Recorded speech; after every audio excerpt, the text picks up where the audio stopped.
So I was watching the X Zone TV channel last night when I was abducted by aliens, and they kept repeating to me over and over again, simultv.com, simultv.com. What's simultv.com? That's what I asked them. They had it written on the side of their UFO. How do you spell that? UFO. No, I mean simultv.com. simultv.com. simultv.com. Right. simultv.com. Interesting that you were abducted by aliens in a simultv.com UFO last night. Oh, yeah? Yeah. Now that you mention it, I remember now last night I was awakened from a deep sleep. My great-grandmother was standing there. She said she'd come from the hereafter to tell me about simultv.com. She even spelled it out for me. simultv.com, sonny boy. simultv.com. simultv.com, sonny boy. Wow. Yeah. Guys, you'll never guess what my psychic guru just told me. simultv.com. Exactly. Are you guys psychic too? Of course. We all know about simultv.com. simultv.com.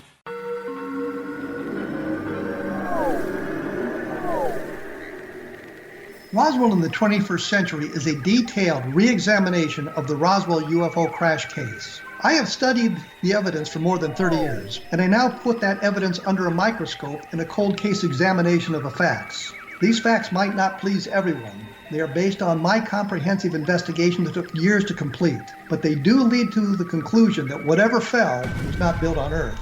The Best of Project Blue Book is based on the 22-year-long investigation conducted by the Air Force. But the book goes far beyond that, bringing in evidence that was uncovered long after Project Blue Book was ordered terminated. Using facts that were unavailable to the Air Force investigators, I was able to prove that the Air Force manipulated the data and drew unrealistic conclusions about the UFO sightings reported to them. My different perspective shows there was more to Project Blue Book than even the Air Force knew. Both books are available at Amazon.com.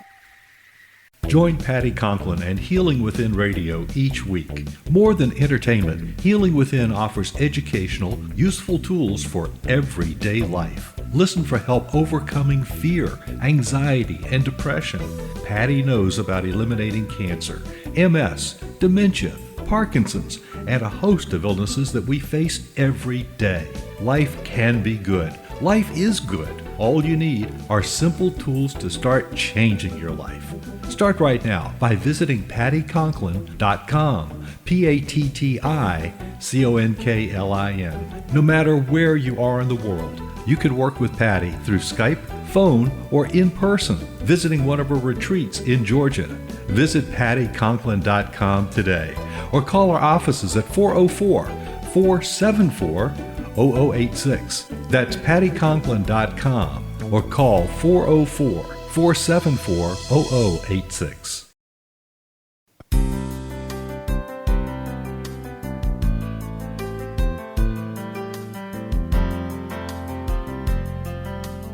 Welcome to Mission Evolution Radio Show with Gwilda Wiyaka, bringing together today's leading experts to uncover ever-deepening spiritual truths and the latest scientific developments in support of the evolution of humankind. For more information on Mission Evolution Radio with Gwilda Wiyaka, visit www.missionevolution.org. And now, here's the host of Mission Evolution, Miss Gwilda Wiyaka.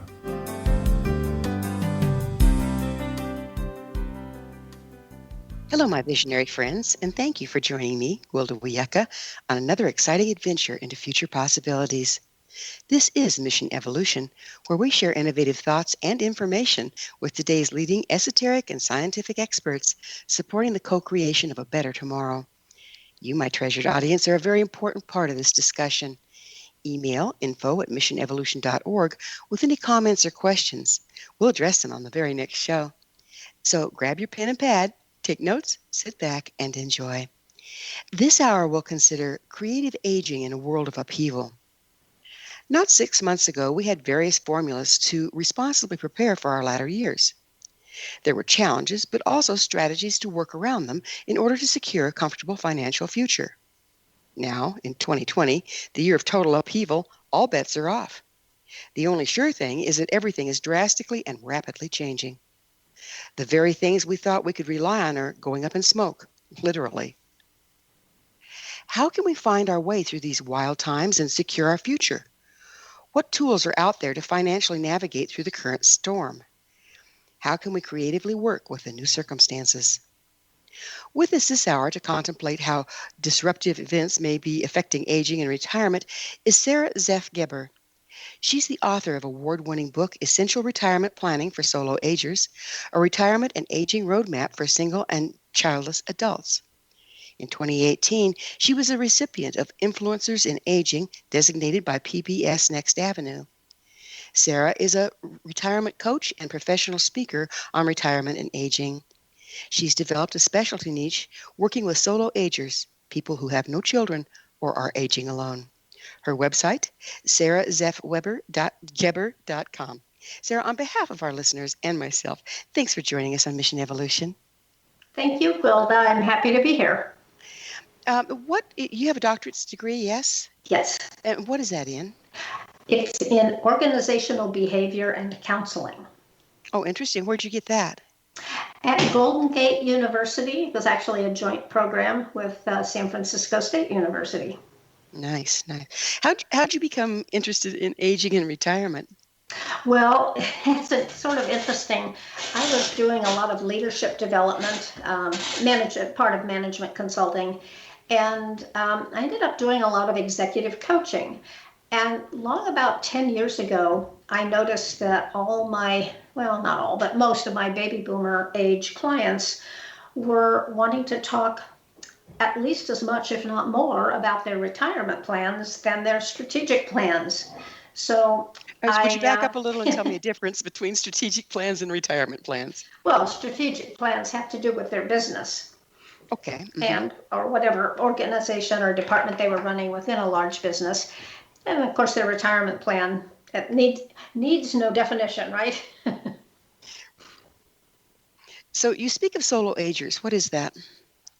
Well, my definition of solo agers has kind of evolved over the last 7 or 8 years. Initially, I conceived of it being people who didn't have children, because as I looked around me, most of the oldest adults in our society were being cared for and looked after by their adult children. And my husband and I don't have kids. So I thought to myself one day as I was watching one of my friends fly across the country for about the 5th time to take care of her aging father, I said, who's going to do that for us? And clearly there was no answer to that. Those of us that do not have children have to figure it out for ourselves. And I realized that we were kind of almost a new class of people. And the rate of childlessness, or child-free, as I like to call it, among baby boomers is almost twice what it was in all previous generations. So there's quite a few of us. Why'd you like to call it child-free? Because it's mostly by choice that baby boomer women who didn't have children chose that. Now, surely there are women out there, of course, who did not choose that and by circumstance never had kids. But many women of the boomer generation were experiencing a whole new freedom, an opportunity to do what we wanted to do, to take care of ourselves. Lots of doors were opening to educational institutions and careers that had never before been open to women. And many women like myself just simply chose that route rather than raising a family. Can't you have both? Some women chose to, for sure. And my observation is it was very rough because men typically did not pull their weight around the house and with child rearing chores as they do today. It has changed over time then. It sure has. Thank goodness, right? Yeah, thank goodness for the later generation of women. And men. Yeah, they win. Yeah, they're standing up, and now they're probably carrying more than we are in a lot of regards. So maybe. So historically, what have you found to be some of the key ingredients in happiness to solo agers? Well, I think for most of our lives, those of us who didn't have children, and by the way, I now include in the kind of bucket term solo agers, people who are aging alone for any reason. And there's lots and lots of reasons. Many people are aging completely alone because they don't have a partner in life. Either they're widowed or divorced or chose never to marry. So there's solo agers too, and sometimes people did have kids, and those kids are estranged from them now. They don't see them much, or they live 9,000 miles away. So there's lots of reasons why people may in fact, call themselves solo agers, and legitimately so. So the secret to happiness, I don't think it varies too much from what people who do have kids enjoy, but finding meaning and purpose in life is certainly the key ingredients. And to me, having a community and what I call a social network is also key to having a rewarding later life. It may be that if you have left your career somewhere back in your 60s or even 70s, you need to think about finding meaning and purpose and a whole new community elsewhere. So that involves finding meaningful ways of spending your time. Maybe it's volunteering, maybe it's getting involved in civic affairs. There's no end to ways that people can find both community and meaning and purpose in life today, no matter how old they are. And isn't that important for anyone? I mean, if we just totally focus on our jobs, that's kind of monofocused, isn't it? Well, a little bit, yeah. Although certainly lots of people do. I mean, you too, Glinda, have probably known many men and women who have been very laser focused on their jobs and derived great pleasure from that. And others who didn't and needed to find other outlets as well. So I think the range is quite large on that. So it really isn't restricted to solo agers here. We're talking about anybody aging. Absolutely. Now, the difference is that people with kids tend to spend a great deal of their time and resources and just their life focus on their grandchildren. And that's the thing that probably most distinguishes solo agers from those who have family, especially family that live locally. I know many of the men and women that I've known throughout my adult life, once they had grandkids, boy, that the focus of their life became very different. And many of them moved away to be near those grandkids. So that made a huge impression on me, the distinction between what solo agers had in their lives at that point, which is usually somewhere in their 60s or early 70s, and what people who were parents and grandparents had. So just different, not good or bad or wrong or right, just different. So we're kind of going through if indeed more solo agers, more childless or child-free people are being in our society, we're having to go through a shift to accommodate for a rich life after we retire that does not include grandchildren. Is there Correct. any provision? I mean, I've seen where they're getting, in smaller communities, they're getting the elderly and the young together, whether they're grandparents or not. It's kind of like a surrogate thing. Have you seen any of that? I have. There are a number of organizations that have that as their main focus. Encore.org is one of them. I just discovered a new one the other day. In fact, I'm talking to the CEO of a company called Seniors for Seniors later on today, in fact. And their organization matches literally seniors in high school with senior people in society. So I thought that was a very clever name and a very clever pairing, if you will, of seniors and seniors. Absolutely.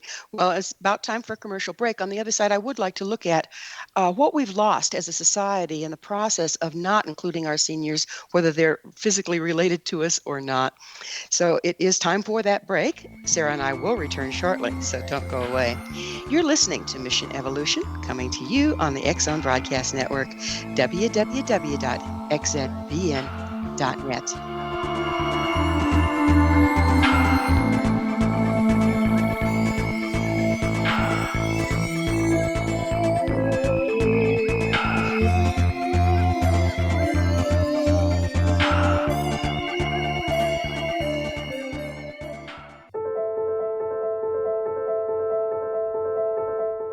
Are you looking for psychic services that empower as well as provide accurate information? Jenny is a third-generation psychic with extensive esoteric training. A practicing professional intuitive for over 30 years, her accuracy is astounding.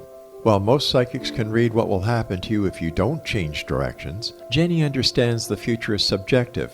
While there is a river of time we all traverse, that river has many waves, eddies, currents, and tributaries from which to choose. With Jenny as your guide, you can explore the many possible outcomes in the river of time and navigate your course to the one of your liking. Take control of your future. Book your life-changing session with Jenny today at www.gen-e.net. That's www.gen-e.net.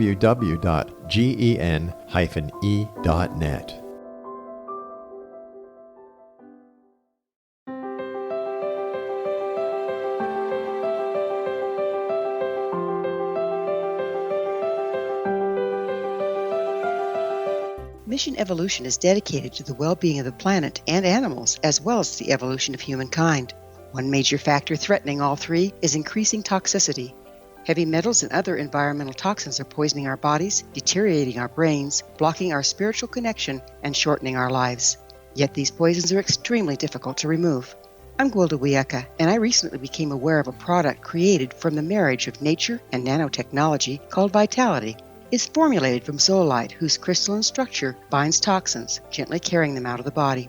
The light is only as clear as the window through which it shines. Clear your body, shine your light into the world. Visit vitalityhappens.com for a 20% discount. Enter code PATHHOME.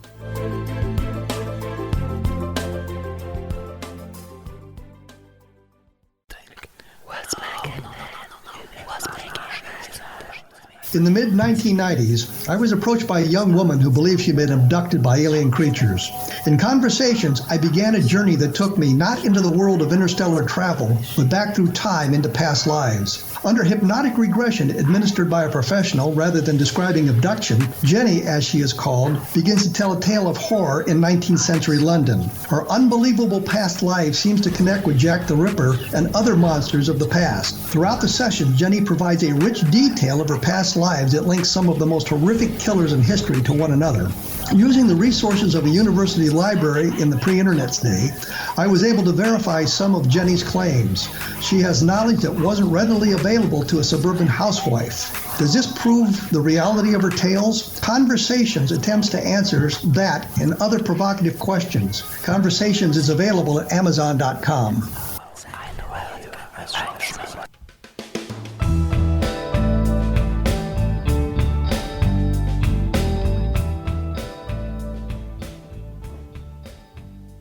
Hello again. This is Mission Evolution, missionevolution.org, dedicated to unification and evolution of consciousness. To all our faithful and thoughtful listeners, we really value your opinion and would love to hear from you. What do you think about changing our approach to aging and retirement due to the current upheavals? Email me at info@missionevolution.org and give me your thoughts or questions so we can all share them on the very next show.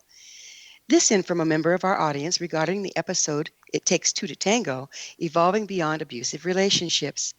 KK shares, I think it's overly simplistic to label people either narcissist or empathic and judge them accordingly. Thanks for your observations, KK. I would have to agree with your assessment. While observing the patterns that develop in a relationship is useful, it's important not to judge a person or make decisions totally based on a list of tendencies. With us this hour discussing aging in a turbulent world is Sara Geber. Her website is SaraZeffGeber.com. So that's SaraZeffGeber.com. Sara, we were just getting into how, with the increase in people that are aging childless or child-free, some provisions are starting to be made to bring young people that need the guidance and support of the older people together, whether they're related or not. What's your take on that? How effective is it? I think it's probably very effective, and I say probably because I'm not involved in those in that movement particularly. I sort of watch from the sidelines and applaud, but I think it's been received quite well.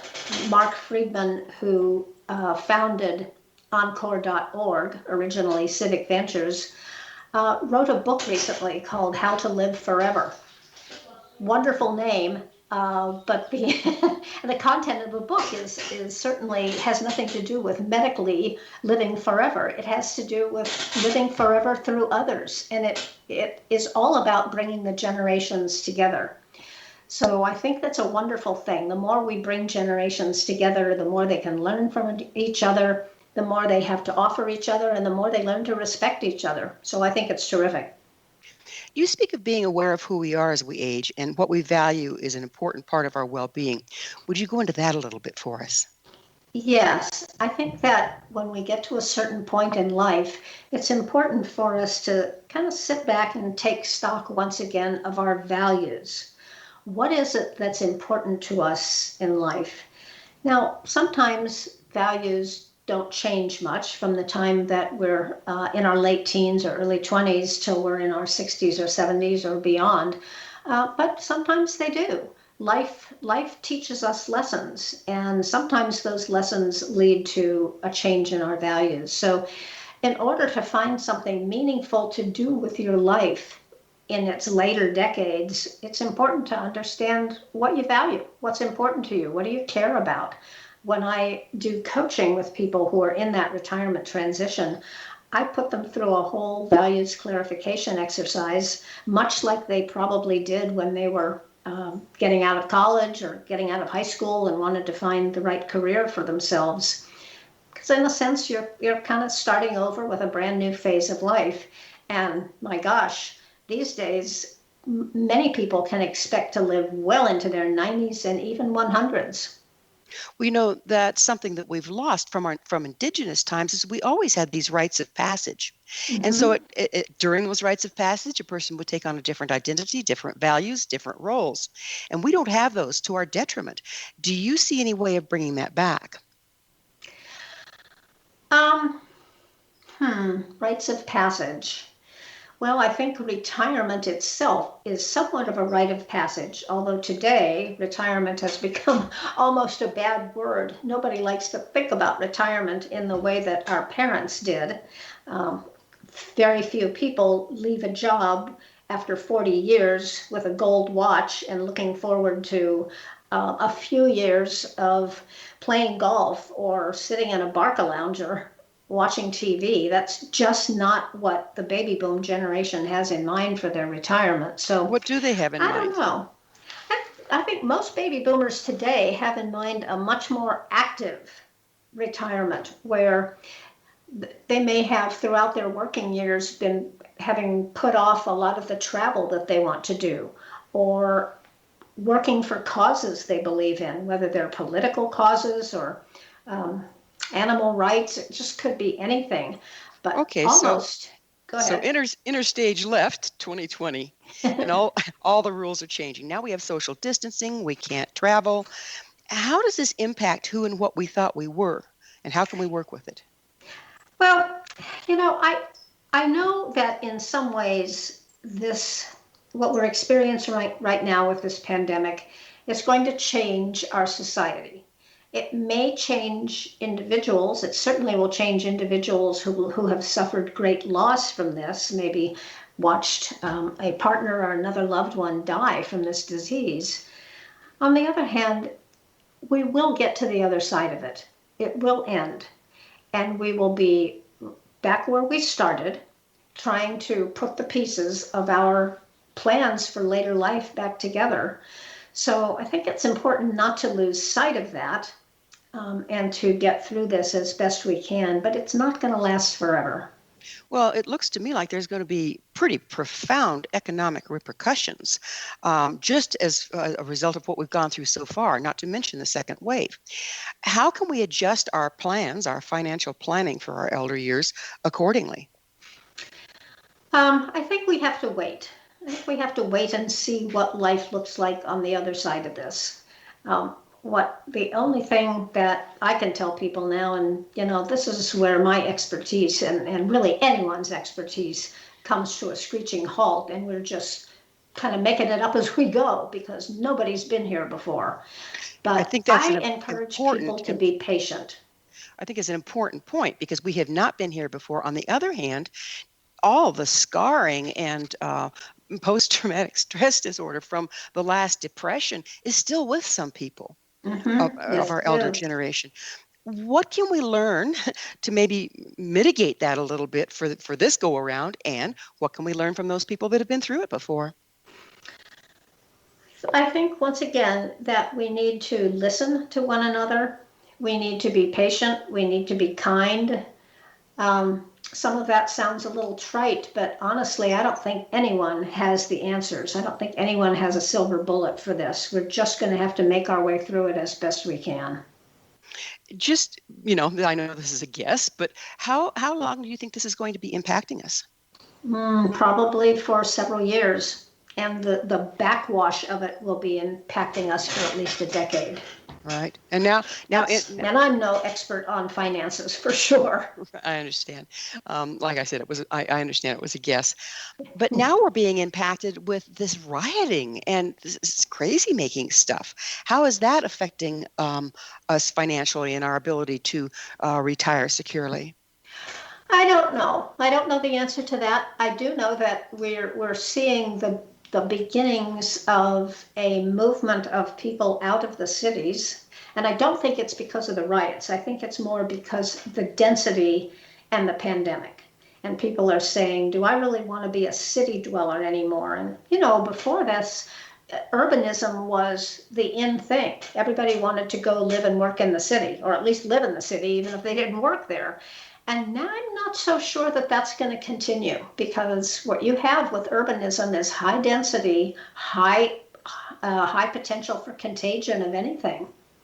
So we're starting to see some of that. The property values in the big cities are starting to plummet. And we're also seeing, looting and, rioting and violence in a lot of the big cities. So they don't have much to recommend them at this point. Correct. And that's going to change the face of the economy as well, isn't it? It may. I think it'll change the face of our culture, maybe more than the economy. How can we reevaluate our goals and identities in this new landscape? Once again, I think we need to be patient. It's like asking someone who's on a merry-go-round, you better try and get off. You better try and plan an exit right now. And what we really need to do is wait till the merry-go-round stops and see where we are and make a reassessment then. So be patient, do the best you can, and help others as best you can throughout this merry-go-round that we're on, because it will stop. Well, patience is great, but don't we have to take some kind of action and reevaluate our stance to keep our balance? I'm not so sure. I think people are at various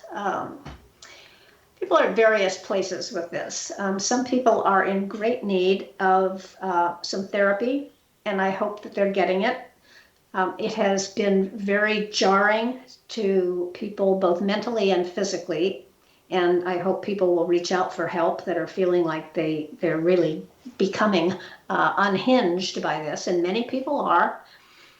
Reach out to others, reach out to professionals.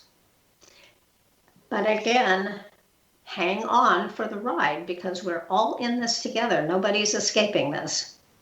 That's a fact. We're all in it together. And on a global level, isn't this the first time it's been like that? Yeah. There's very few people alive today who can remember the pandemic of 1918.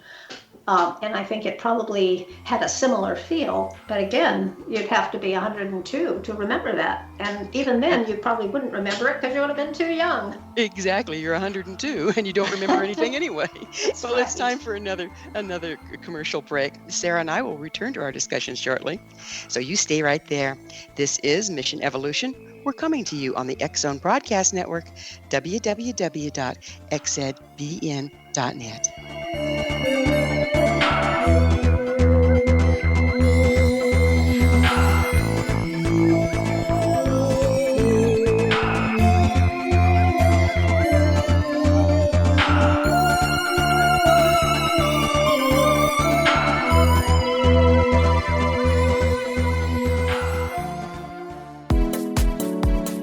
How would your life change if you could develop the business and personal skills that you need in order to make more money? Do you want to learn how to achieve your big life goals faster? Then go to findhiddenmoney.com and get the Goal for It online course. The course teaches you how you can set and achieve your biggest goals while completely overcoming the roadblocks to your goals so that you can realize your dreams and imagine more success. Go to findhiddenmoney.com. If you are looking for a safe, zero-calorie natural option to the harmful artificial sweeteners on the market today, Just Like Sugar is what you're looking for. Just Like Sugar is a wonderful natural alternative for those health-conscious people who choose a calorie-restricted diet with a great, pure, sweet flavor that tastes just like sugar. Just Like Sugar is a great natural option for people suffering from diabetes and may be useful in restricted diet programs where standard sugars are not allowed and does not cause a laxative effect of some other sweeteners. Just Like Sugar comprises a perfect blend of chicory root fiber, natural calcium, natural vitamin C, and Just Like Sugar's sweetness comes from the natural flavors from the peel of the orange. Just Like Sugar is a natural alternative to harmful artificial sweeteners and will change the way that you believe all natural sweetener products taste. Just Like Sugar is available at your local Whole Foods markets, Wild Oats markets, Henry's, Sun Harvest, and many other fine natural food stores in the U.S., Canada, and worldwide. Audience, if you have seen a UFO, had a close encounter, seen a ghost, Bigfoot, lake monster, or a story that you would like to share or have investigated, contact me, Rob McConnell, by sending me your email to xzone@xzoneradiotv.com, or you can call toll-free 1-800-610-7035, extension 143, and on Skype, Xzone Radio TV. For more information on the Xzone Radio TV show with yours truly, Rob McConnell, visit www.xzoneradiotv.com or www.xzonetvchannel.com or simultv.com and xzbn.net. Until next we meet here in the X-Zone from our broadcast center and studios in Hamilton, Ontario, Canada, always remember, X-Zone Nation, keep your eyes to the sky and your heart in the light.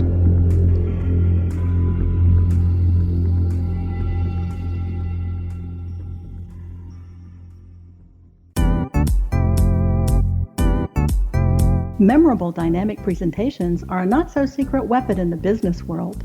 Do you have a powerful message that must be shared, but you haven't found a way to deliver that message? Do you want to be known as a top public speaker who gets amazing results? Are you ready to create and deliver your powerful message? Thomas Hides can help you create and deliver your speech to get the results you desire. Visit iconquality.com.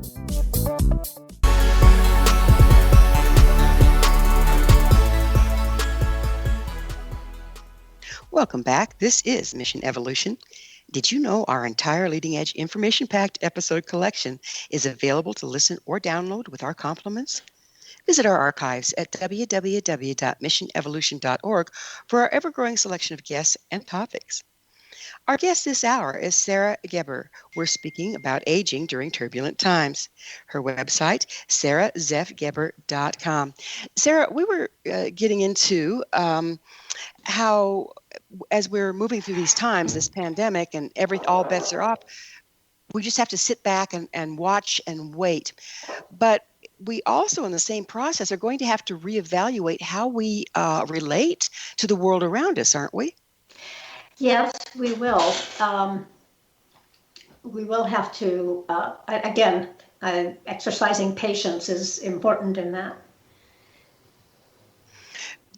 But isn't our entire identity up for grabs? Because, for generations now, at least a couple, there's been this same trend. You work, you save your money, you get up a retirement account, you make plans for what you're going to do when you're no longer at your job. But now people don't even know if they're going to have a job, or if they can get another job to make up for the money that they're losing in the interim. How can we change our relationship to our possessions and to life in general to accommodate for this while we're waiting? That's just an area that I'm not an expert in. I think it's a question that very few people can answer with any sense of assurity. And it's also a question that people need to answer for themselves, because the answer will be different for everyone. I certainly think that a lot of people are going to have to scale down their expectations, and their expectations from a lot of things, their expectations from their for their career, their expectations from their for their economic situation. Yeah, it's a mystery. It's a mystery that's going to unfold in front of us as the months go by. Do you coach people before this came about, when they're getting ready to retire? Do you coach them on scaling down their expectations and their values? If necessary.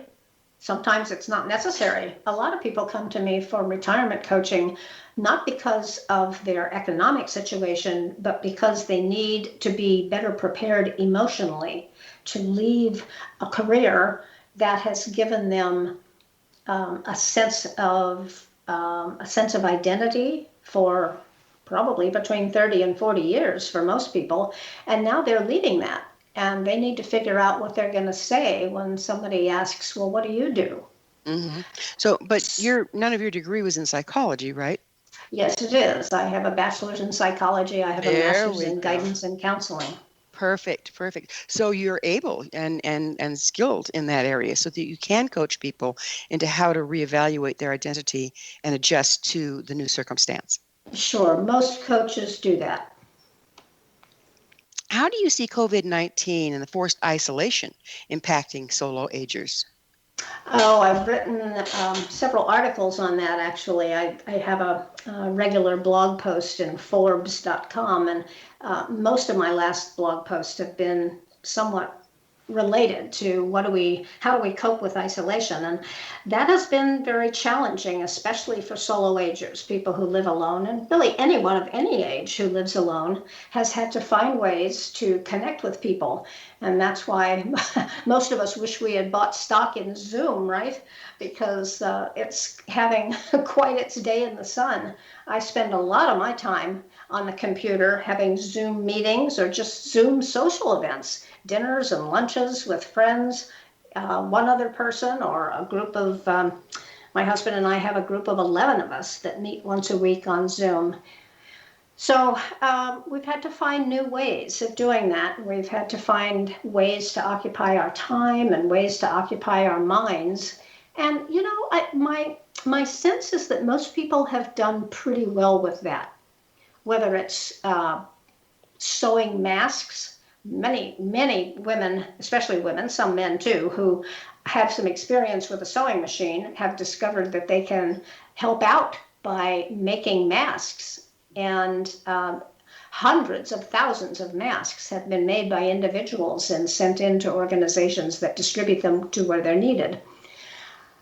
People have also helped out in other ways. Therapists have jumped in and done a lot of pro bono therapy with people who needed some help and did not know where to turn.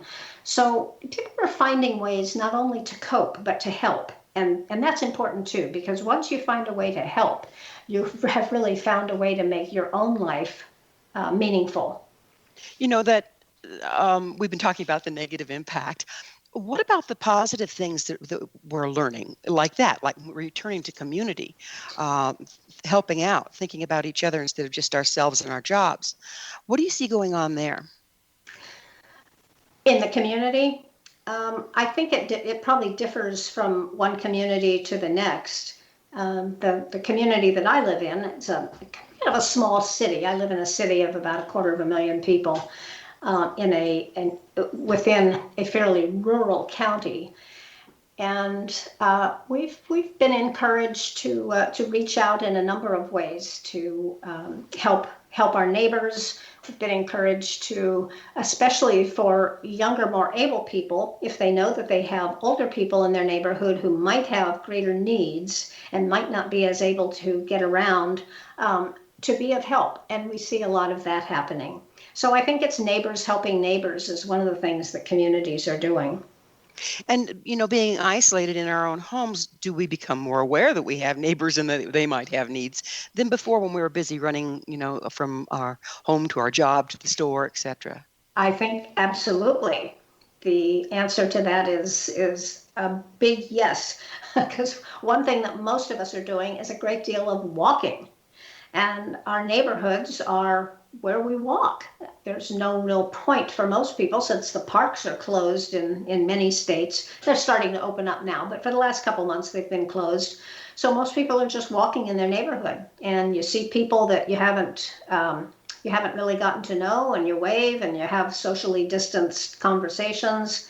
And it's easy to ask people what they need and help out where necessary. And I think it's going to bring a lot of neighbors closer to having more of a community in their neighborhood than they ever had before.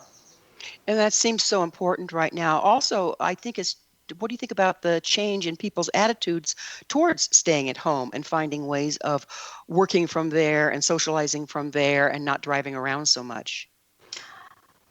Well, all I can tell you is what I observe in my own neighborhood, in my own town. And that's that for a couple weeks, 2 or 3 weeks, people really, really towed the line.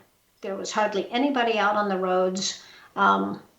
I probably didn't even leave my own house for a couple weeks. And then finally, I went to pick up some takeout, or we have a bakery that stayed open and was allowing people to order online and pick up what they ordered in person at an outdoor table. So I did that, and I noticed very, very few cars on the road. But then as the weeks went by, every week, more and more people were out driving around in their cars. I don't know where they were going, but there were definitely more cars on the road. It still isn't at the level that it was before the pandemic and before the lockdown of most cities, but people are restless. They're out and about now. I think there are some people that get in their cars just because they want to drive around somewhere.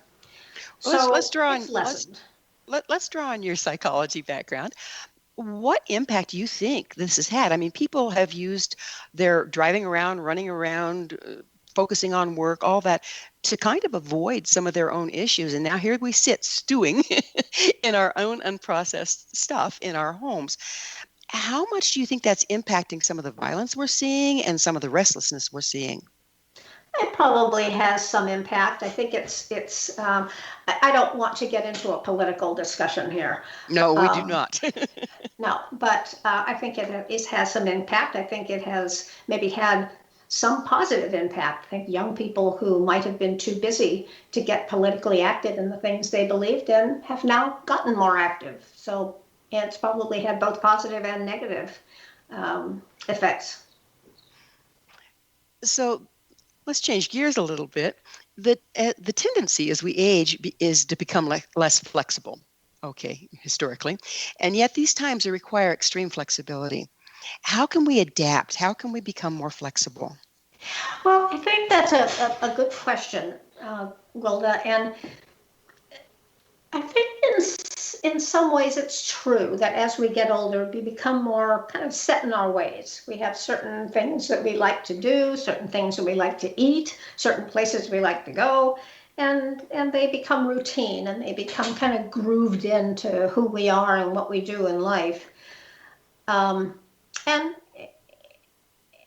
And certain personalities are more predisposed to be more kind of compulsive that way. Other people are more easily able to change when the need arises. So for some people that's more difficult than others, but everyone has had to change up some of what they do just to survive through this in the last couple months. So it varies from person to person, I think, is really the answer. Well, it's about time for another commercial break, but I would like to get into flexibility and the forced flexibility that we've been dealing with and how we can be creative with it rather than be shattered by it. So on the other side of a commercial break, we will address that. Sarah and I will be back shortly to continue this discussion. Don't go away. This is Mission Evolution on the X-Zone Broadcast Network, www.xzbn.net.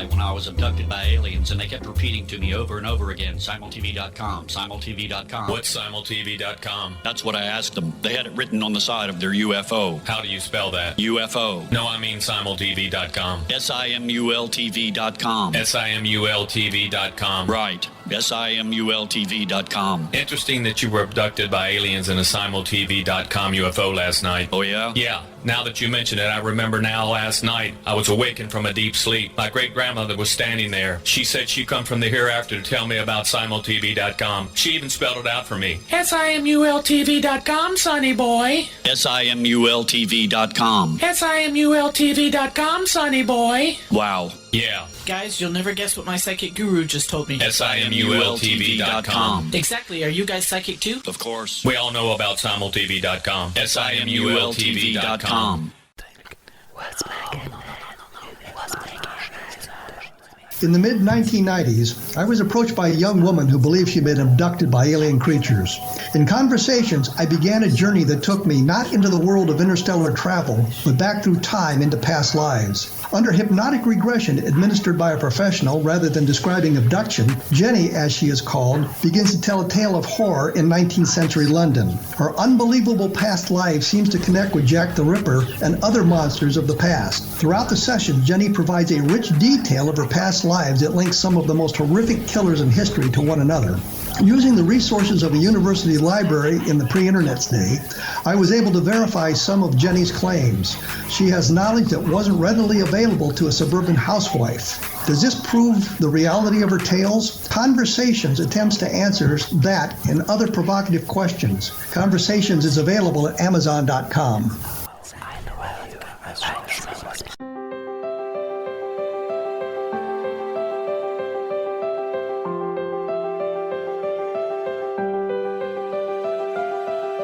Mission Evolution is dedicated to the well-being of the planet and animals, as well as the evolution of humankind. One major factor threatening all three is increasing toxicity. Heavy metals and other environmental toxins are poisoning our bodies, deteriorating our brains, blocking our spiritual connection, and shortening our lives. Yet these poisons are extremely difficult to remove. I'm Gwilda Wiyaka, and I recently became aware of a product created from the marriage of nature and nanotechnology called Vitality. It's formulated from zoolite, whose crystalline structure binds toxins, gently carrying them out of the body. The light is only as clear as the window through which it shines. Clear your body, shine your light into the world. Visit vitalityhappens.com for a 20% discount. Enter code PATHHOME.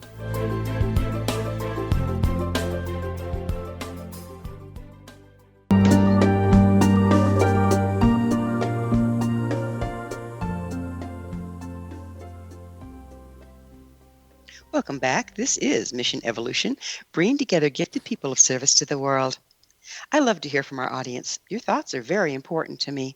To suggest a topic or guest that you think would be of interest, email us at information@missionevolution.org. That's info@missionevolution.org. This hour, we're sharing thoughts with Sara Geber. Her website, sarazeffgeber.com. Sara, we were talking about flexibility, how this circumstance is really demanding more flexibility of us. And, people are speaking about going back to normal. But at this point, the likelihood of that seems pretty slim. How can we best cope with the uncertainty we face and become flexible enough to embrace it? I think probably talking about it. I hope people are doing that. I hope people are finding others they trust and that will open up and kind of talk about their fears and their sense of restlessness and what that's all about, and what their hopes for the future, things that they think might have changed for them in the future. But that's really all we can do right now, is to talk about it, air our feelings, and get professional help where necessary. Don't you suppose that we can also become very, very creative in how we address it so that we end up better on the other side than we were before we started? I don't know. What did you have in mind? Well, the way society and our values were going was becoming increasingly not sustainable, right? And when we saw the shift that happened when we all stayed at home for a while, you could see mountaintops that hadn't been seen for generations, because of the smog. there's a certain amount of lesson there. And if we can kind of reevaluate what's really necessary for us and factor in what's, important to the greater whole in a way that we didn't because we didn't have this experience before. That's what I was talking about. Yeah, I'm hopeful, but I'm not hugely optimistic about that. I think people are going to be most interested in getting their livelihood back on track, and whether they'll have the bandwidth and the time and the interest to make sure that some of the value that we've seen in the quieting of the earth is sustainable. I just don't know. But I think that's what you're talking about. Are we going to pay attention to that and do something about it? I would hope so, but I don't know. Well, if we don't know how sustainable we're going to be for how long. That's right. Yeah. So let's change gears again. What is aging in place?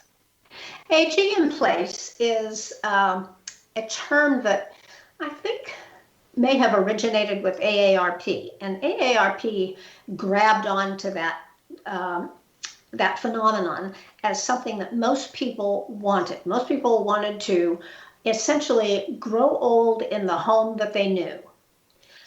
So I think that that's a too narrow a definition of aging in place, but it's meant to encompass people who don't want to move into any other kind of what they see as institutional kind of environment, or they don't want to move into their kid's basement. They just want to stay where they are in surroundings that they know. So that's what aging in place is. And it's become a hugely popular expression. Thanks again to AARP, who did some research that apparently uncovered that 80-something% of people that they asked want to, quote unquote, age in place. So that's what it is. It's aging in the environment you know. So in the wake of social distancing and travel restrictions, is aging in place becoming more of a necessity than it has been, instead of becoming full-timers and RVers and all that fun stuff? Yeah, I think it's become more of a necessity for economic reasons than anything else, because if at the end of this people discover they've lost a lot of their savings and whatever wealth they had accumulated, then they are less able to make a move. Although many people, I think, are going to find that they'll want to downsize, which I'm a big fan of. I'm a very big fan of downsizing. I'm not particularly a fan of what most people think of as aging in place for solo agers. I think that people need community, and if their version of aging in place involves staying in their 2 or 3 story home in a suburban cul-de-sac, I think that's not particularly the best way to have a community around you that is supportive of you and of your needs as you get older. Yeah, I've heard of and seen some tendencies towards people that are solo aging getting together and creating a communal home. Have you seen any of that? Oh, yes, I have, and I'm a very big fan of that. I would love to see more of that. There are several organizations that promote that and bring people together, particularly for that purpose. Shared housing is one of them, run by a woman named Anna Marie Pluhar, that really is she's sort of the shared housing queen in our country. And she has a book out on how to do that and promotes it actively. There are also organizations that, again, put people together in particular geographic areas. So I'm a big fan of that. I hope a lot of people will take advantage of that opportunity, whether they have a house to share or want to move into someone else's home that can accommodate more than just that one person. I think it's just a great way to go. Yeah, it's amazing, from the tiny homes showing up so that the elders have a place of their own, and at the same time in the yard with their kids, to people actually building homes that are designed to have like different apartments in them and a centralized kitchen, and sharing in the workload and taking care of each other. I think it's a beautiful way to go. So Yeah, I do too. have you implemented any changes in your retirement and aging roadmap as a result of these unprecedented times? No, I haven't made any changes at all to my own, or encouraged other people to make changes to theirs yet. So it's a waiting game. See where this goes. Yeah. Which direction do you think it'll go? I mean, as far as any changes that you're seeing upcoming in your planning. I think it may have an impact on people's retirement savings. I mean, right now, let's face it, the stock market is only something like 4% below what it was in January. 4%.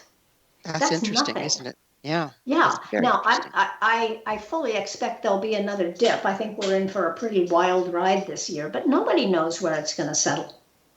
And if it does settle something like we have right now, then people haven't lost very much. No, not at this point. They haven't. We've lost more than that. What was it, 15 years ago when we had a big crash? Oh my gosh, yes. 2008, 2009. Yes. Yeah. People lost a lot back then. Yes, Do you think we're at risk of entering another depression as a result of this pandemic? I'm not a financial advisor, so I am not going to put a stake in the ground on that one. I hear you there. There was a lot of panic that was involved in the last depression. People panicked and actually fed the depression because they started pulling their money out and everything else. We're not seeing that much of this time, are we? I don't think so. At least it's not apparent. And I think I'm happy to see that so far people are just being patient and waiting to see where this goes. I'm sure some people have pulled money out. Some people but there are other people who watched what a mistake that was in 2008 and have decided to stay the course. And I think that's been helpful. Yeah, that's hugely important, isn't it? I mean, we're so controllable by the media and this and that, and all you have to do is incite panic, and people run and pull money out like they did in the first depression. Yeah. I don't think that would have been the depression itself would not have been certainly not as severe as it was had we just stayed the course. Yeah. So that would be good advice now, right? Stay the course, be patient, and watch. Yep. The good old hide and watch. In closing, what would you like to share about aging and solo aging during these turbulent times with our listeners? I think my biggest message during these times is don't isolate yourself. There's a need to stay home, but that doesn't mean you have to isolate yourself. If you have neighbors, reach out to them. We're doing all kinds of things with our neighbors in a socially distanced, safe manner. We're even having movie night where one neighbor projects the movie onto their house and we all sit socially distanced from one another and watch a movie and enjoy a good retro comedy together. There's so many things that you can do to be social and still stay safe. So do that, even if it's just getting on Zoom calls or regular old telephone calls. They can fill your time. And I also encourage people to find ways to give back. If you are young and don't have medical conditions that would indicate that you might have a bad go of it if you got the virus, then by all means, get out there and volunteer at your food bank or wherever else they're. Well, unfortunately, Sarah, we are out of time, but thank you so much for coming on the show. Well, I am happy to do that, Wilda. It was a pleasure. Our guest this hour has been Dr. Sara Zeff Geber, the author of award-winning book, Essential Retirement Planning for Solo Agers, a retirement and aging roadmap for single and childless adults. Her website, sarazeffgeber.com. This has been Mission Evolution with Wilda Wiecka on the X-Zone Broadcast Network, www.xzbn.net. Join us next time as this mission continues, bringing you information, resources, and support for an evolving and somewhat turbulent world.